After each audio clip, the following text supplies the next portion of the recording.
कार्यकारी प्रधानमन्त्रीको चाहिँ सक्रियता रहन्जेलसम्म परराष्ट्र मन्त्री चाहिँ त्यति सफल हुनुहुन्न। अहिलेका प्रधानमन्त्रीलाई पश्चिम लाइनबाट गाइडलाइन भएको भन्ने कुरा त्यो नजिर स्थापना छ।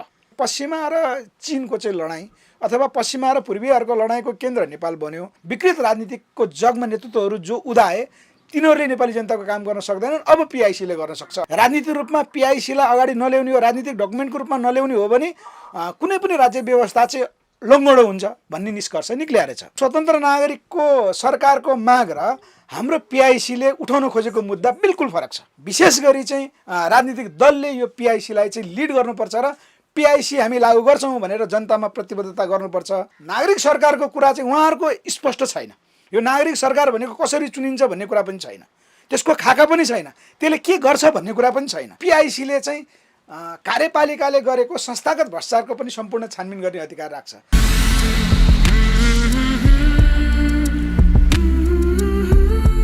दर्शकवृन्दहरू नमस्कार। समसामयिक राजनीतिक विषयवस्तु र समसामयिक घटनाक्रममा केही विशेष चर्चा परिचर्चा गर्नको लागि हाम्रो पार्टी नेपालका संयोजक गोविन्द बोहराजी हाम्रो साथमा हुनुहुन्छ। गोविन्दजी, स्वागत छ PNP-खबर.com मा। धन्यवाद, नमस्कार। लकडाउन मनाइरहनु भएको छ कि लकडाउन लागिरहेछ? हामीलाई लकडाउन लागिरहेको छ, मनाउने त कुरै आएन। धेरै व्यक्तिले त फेरि लकडाउन मनाइरहेछन् नि त, पैसा हुनेले।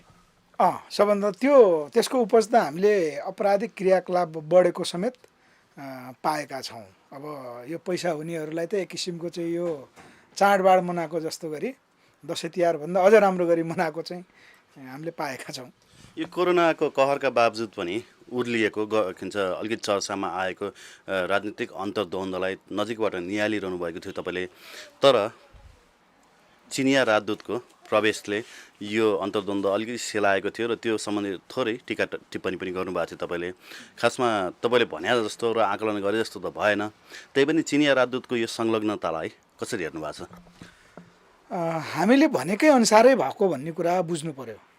तपाईँहरूकै टेलिभिजनमा PNP मिडियामै हामीले के भनेको थियौँ भने 2+1 को सिद्धान्त कार्यान्वयनमा जान्छ होइन। त्यो भनेको अब नेपाललाई चीन र भारतको दृष्टिकोणबाट हेरिन्छ हामीले जो भनिरहेका थियौँ, र उनीहरूको स्वार्थ अनुरूप नेपालमा आवश्यकता परेको खण्डमा चाहिँ नाकाबन्दी लगाएर भए पनि, दुईटै देश मिलेर नाकाबन्दी लगाएर भए पनि नेपालमा चाहिँ उनीहरूको स्वार्थ पुरा गर्नको लागि उनीहरूले हरेक किसिमका चाहिँ गतिविधिहरू गर्छन् भनेर हामीले भनिरहेकै कुरा हो। र अब यति बेला यो नेकपाको अन्तर्द्वन्द्वलाई भारतले लगाएको राजनीतिक नाकाबन्दी भन्न सकिन्छ त? यो भारत मात्र होइन, यो चीन र भारतै मिलेर हो। डिप्लोमेसी चाहिँ दुईटै देशको डिप्लोमेसी अहिले अलिकति भित्री रूपबाट अगाडि बढेको हो होइन। यसलाई चाहिँ हामीले के गरी बुझ्नु पर्यो भने छोटो भाषामा MCC अगाडि नबढाउने शर्तमा यो नेकपाभित्रको चाहिँ शक्ति सङ्घर्षलाई मत्तर पारिएको हो दुईटै देश मिलेर, त्यसरी बुझौँ। फेरि परराष्ट्र मन्त्रीले त तपाईँको MCC जसरी पनि पास हुन्छ भनेर बोलिसक्नुभयो। फेरि यो राजनीतिक घटनाक्रम मत्थर हुने बित्तिकै कार्यकारी प्रधानमन्त्रीको चाहिँ सक्रियता रहन्जेलसम्म परराष्ट्र मन्त्री चाहिँ त्यति सफल हुनुहुन्न, उहाँलाई चाहिँ ब्याक हटाइन्छ। कुनै तुक छैन उहाँको बोलीमा। त्यसैको लागि त यो सङ्घर्ष भएको नि। उहाँहरू जस्तो मान्छे यदि नेकपाभित्र नहुने हो भने त यो बहसै उठ्दैन थियो, MCC अगाडि आउँदैन थियो नि। फेरि केही विश्लेषकहरूले चाहिँ यो अन्तर्द्वन्द्वलाई कसरी लिए भने राजनीतिक बहस चर्काएर यहाँभित्र अन्तर्द्वन्द्व देखाएर सुटुक्क MCC पास गर्ने भन्ने कुराहरू पनि बहसमा आए, त्यो पनि हुनसक्छ। त्यो सम्भावना चाहिँ अत्यन्तै न्यून देख्छौँ हामी, किनभने हामीले चीनको डिप्लोमेसी यदि हेर्ने हो भने प्रत्यक्ष राजनीतिमा हस्तक्षेप उसको अहिलेसम्म देखिएको थिएन। यद्यपि उसको चाहिँ घोषित नीतिमा नि छैन। जसरी भारतको चाहिँ घोषित नीति नेपालमा हस्तक्षेपकारी भूमिका जो छ, यहाँको प्रशासन त्यसै अन्तर्गत चाहिँ चलिरहेको भन्ने कुरा जो छ, चीनको चाहिँ यो कुरा थिएन। र अहिले के देखियो त भन्दा प्रत्यक्ष रूपमा राजनीतिमा चाहिँ हस्तक्षेप चीनको देखियो।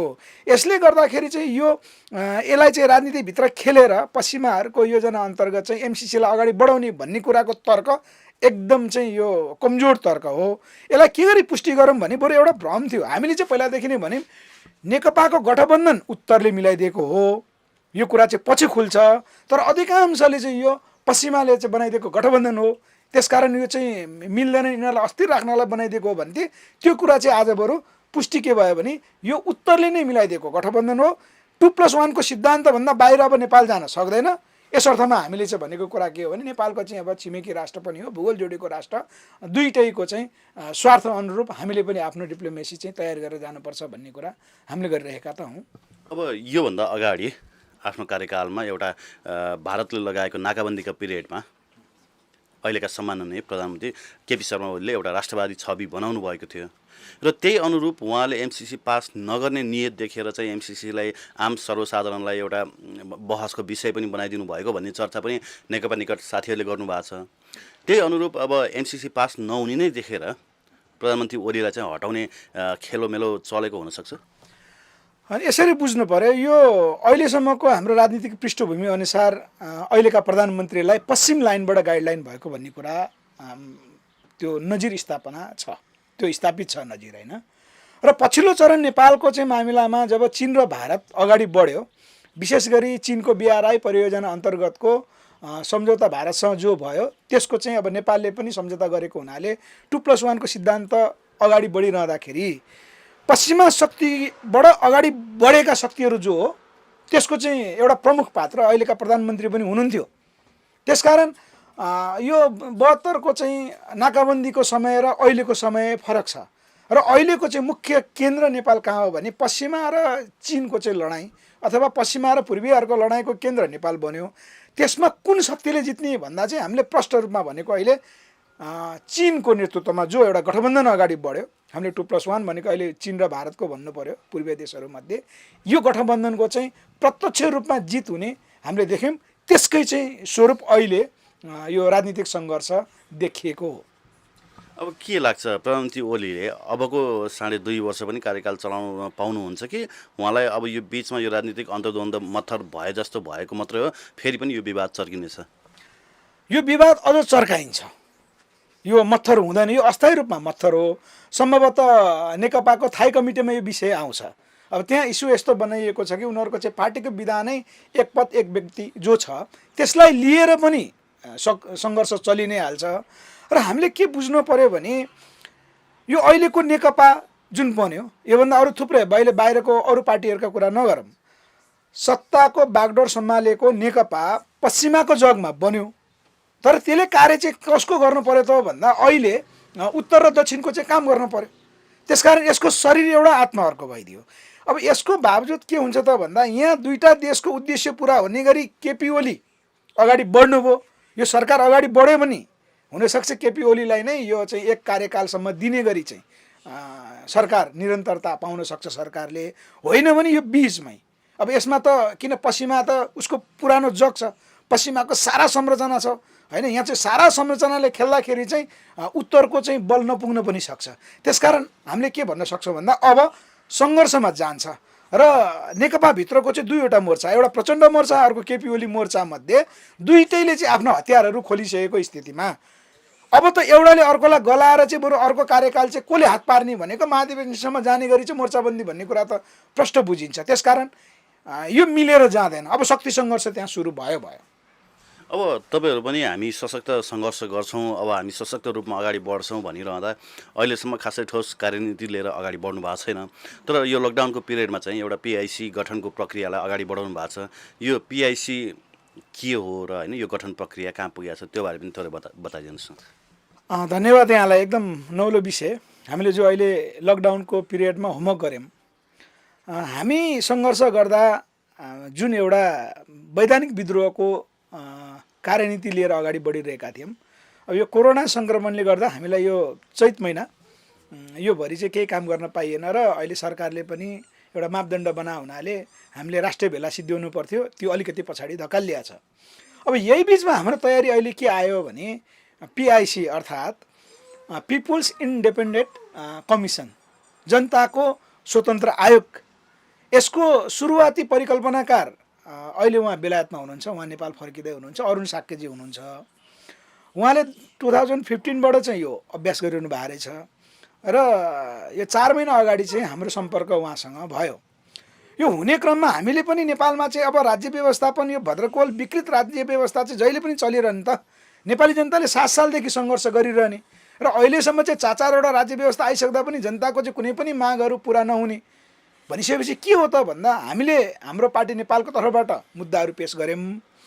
अरुणजीहरू जो त्यहाँ बसेर चाहिँ यो पिआइसी जनताको स्वतन्त्र आयोग नभइकन हुँदैन, यो आयोग नै अब सर्वोच्च निकायको रूपमा हामीले विकास गर्न सकेको खण्डमा चाहिँ सारा चिजहरू चाहिँ अब विकृत राज्य व्यवस्था जो चलिरहेको छ, विकृत राजनीतिकको जगमा नेतृत्वहरू जो उदाए तिनीहरूले नेपाली जनताको काम गर्न सक्दैनन्। अब पिआइसीले गर्न सक्छ, अर्थात् जनताको स्वतन्त्र आयोगले मात्र गर्न सक्छ भन्ने चाहिँ कुरा मिल्यो र अहिले हामीले त्यसको चाहिँ फाइनल डकुमेन्ट के त हामीले अहिले तयारी गरिरहेको थियो र हामीले के भन्यौँ भने तर मैले यहाँ काटेँ सरको कुरा, नेपालको लागि नेपाली अभियानले पनि लामो समयदेखि उठाउँदै आएको स्वतन्त्र नागरिक आयोग र पिआइसीमा त खासै भिन्नता केही भएन। अरू पनि थुप्रै नागरिक अगुवाहरू बुद्धिजीवीहरूले उठाउनु भएको नागरिक सरकारको जुन अवधारणा छ त्यो र यसमा सेम मेल खान गएन। होइन, यो गलत छ। यसको पहिलो परिकल्पनाकार मैले अरुण साक्यजी उहाँको भनाइलाई लिनुपर्छ। उहाँको भनाइ के रहेछ भने 2015 सालमा जो जनताको चाहिँ स्वतन्त्र आयोगको उहाँले कल्पना गर्नुभयो र त्यसको चाहिँ प्रस्तावित डकुमेन्ट अगाडि ल्याउनु भयो। तत्कालीन साझा विवेकशील पार्टीको रविन्द्र मिश्रजीले त्यसलाई चाहिँ हामी अगाडि बढाउँछौँ, यो चाहिँ राजनीतिक रूपमा पिआइसीलाई अगाडि नल्याउने हो, राजनीतिक डकुमेन्टको रूपमा नल्याउने हो भने कुनै पनि राज्य व्यवस्था चाहिँ लङ्गडो हुन्छ भन्ने निष्कर्ष निक्लिया रहेछ। तर चरणबद्ध रूपमा अगाडि जाँदाखेरि चाहिँ तत्कालीन साझा विवेकशील पार्टीले चाहिँ त्यो कुरा अगाडि बढाउन सकेनछ। अब त्यसमा के हो, उहाँहरू जान्ने कुरा अब अरुणजीको भनाइअनुसार चाहिँ हाम्रो यो ज्ञानेन्द्र साईजीहरू अथवा सुरेन्द्र भण्डारीजीहरू उहाँहरू मार्फत चाहिँ यसलाई अगाडि बढाउने कुराकानी भएको रहेछ। उहाँहरूले पनि यो पिआइसी जनताको स्वतन्त्र आयोग, त्यो अहिले पछिल्लो नाम चाहिँ अरुणजीको भनाइअनुसार हाम्रोलाई अर्कै नाम दिएर चलाएको हो, यो नागरिक सरकारको चाहिँ अवधारणा ल्याउनु भएको हो भन्ने कुरा चाहिँ उहाँहरूले पनि स्वतन्त्र नागरिक आयोगको त माग गर्दै आउनु भएको छ नि। हो, फरक यहाँ के छ भने उहाँहरूको स्वतन्त्र नागरिकको सरकारको माग र हाम्रो पिआइसीले उठाउन खोजेको मुद्दा बिल्कुल फरक छ। पिआइसीले गर्न खोजेको के हो भने यो आयोगले कार्यपालिका, न्यायपालिका, व्यवस्थापिका भन्दा माथि जो अहिले संस्थागत, नीतिगत र व्यक्तिगत भ्रष्टाचारको संरचना छ र व्यथितिको राजनीतिक अभ्यास जो भइरहेछ यसलाई कमान्ड कन्ट्रोल गर्नको लागि अथवा वास्तविक रूपमा भन्दा राज्य सञ्चालनको 3टा कार्यपालिका र त्यो कार्यपालिका 3टा भयो। राज्य सञ्चालनका अरू हाँगाहरू जस्तो संवैधानिक निकायदेखि लिएर विभिन्न आयोगहरू हुन्छन्, विभिन्न विभागहरू हुन्छन्। त्यस्ता आयोग, विभाग र कार्यपालिकाहरूले चाहिँ गलत गरेको खण्डमा यहाँ शक्ति पृथकीकरणको सिद्धान्तलाई यो अङ्गहरूले नअँगालेको कारणले गर्दा भद्रगोल यो अहिलेको नेपालमा चाहिँ जो विकृत राज्य व्यवस्था भन्छौँ हामी, भ्रष्टाचारदेखि लिएर यावत विकृत कुराहरू शक्ति पृथकीकरणको सिद्धान्तबाट बाहिर गएको कारणले गर्दा यो स्थिति आयो। र पिआइसीले के परिकल्पना गर्छ भने राज्यका सम्पूर्ण अङ्गहरू व्यथितिमा गएमा, विधिको शासनभन्दा बाहिर गएमा, संविधानको मर्मभन्दा बाहिर गएमा चाहिँ अहिले कारबाही गर्न सक्ने निकाय भएन। त्यसकारण जनताले कसलाई गुहार्ने त? होइन, जनताले गुहार्ने त कार्यपालिकाले गल्ती गर्यो भने न्यायपालिका गुहार्ने हो, न्यायपालिकाले चाहिँ गल्ती गर्यो भने फेरि व्यवस्थापिका गुहार्ने हो। यहाँ त कार्यपालिका, न्यायपालिका, व्यवस्थापिकै मिलेर चाहिँ जनताको विपक्षमा काम गरेको स्थितिमा यो हल हुनको निमित्त अब चाहिँ परिकल्पना भएको के हो भने पिआइसी भनेको राष्ट्रपतिको ठाउँमा हामीले यो संस्थालाई, इन्स्टिच्युटलाई स्थापना गर्न पनि सक्छौँ। यो संविधानभित्रै रहेर मात्र के हुनु पर्यो भने अब कुनै पनि राजनीतिक दल, कुनै पनि अभियानहरूले विशेष गरी चाहिँ राजनीतिक दलले यो पिआइसीलाई चाहिँ लिड गर्नुपर्छ र पिआइसी हामी लागू गर्छौँ भनेर जनतामा प्रतिबद्धता गर्नुपर्छ भन्ने कुरा यो शक्ति पृथकीकरणको वास्तविक अभ्यास मार्फत हो। अब तपाईँले भनेको कुरा अहिले जो नेपालको लागि नेपाली अब हाम्रो ज्ञानेन्द्रजीहरूले उठाउनु भएको अथवा सुरेन्द्र भण्डारीजीहरूले उठाउनु भएको नागरिक सरकारको कुरा चाहिँ उहाँहरूको स्पष्ट छैन। यो नागरिक सरकार भनेको कसरी चुनिन्छ भन्ने कुरा पनि छैन, त्यसको खाका पनि छैन, त्यसले के गर्छ भन्ने कुरा पनि छैन। र हामीले चाहिँ के भन्यो भने स्पष्ट रूपमा अहिले व्यथितिको मेन मुख्य जड भनेको चाहिँ कार्यपालिका हो, न्यायपालिका हो, व्यवस्थापिका हो र राज्यका अरू अङ्गहरू हो। त्यसलाई चेक एन्ड ब्यालेन्स गर्ने चाहिँ जनताद्वारा प्रत्यक्ष रूपमा चुनिएको एउटा संस्था जसलाई हामीले जनताको स्वतन्त्र आयोग भनेका छौँ। यसलाई चाहिँ अलिकति बढी व्याख्या हाम्रो पूर्व प्रधान न्यायाधीश सुशीला कार्कीज्यूले पनि गर्नुहुन्छ। त्यसकारण नेपालको चाहिँ दिग्गज व्यक्तित्वहरू यहाँभित्र चाहिँ अहिले हामी छलफलको क्रममा रहेका छौँ।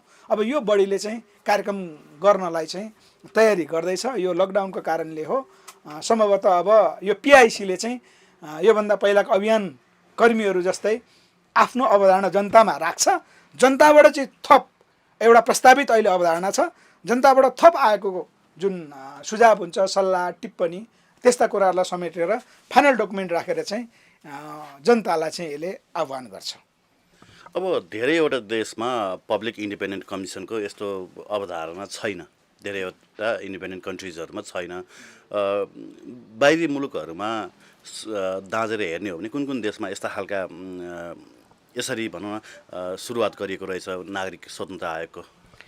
विशेष गरी यो एउटा बेलायतमा सबभन्दा राम्रो हामीले एउटा त्यहाँको मोडेल पायौँ र यसकै स्वरूप चाहिँ के हो भने विषय विज्ञहरूद्वारा सरकारको चाहिँ एउटा सल्लाहकार टिम हुन्छ नि आधिकारिक रूपमै, त्यो चाहिँ विश्वमै प्रचलित छ।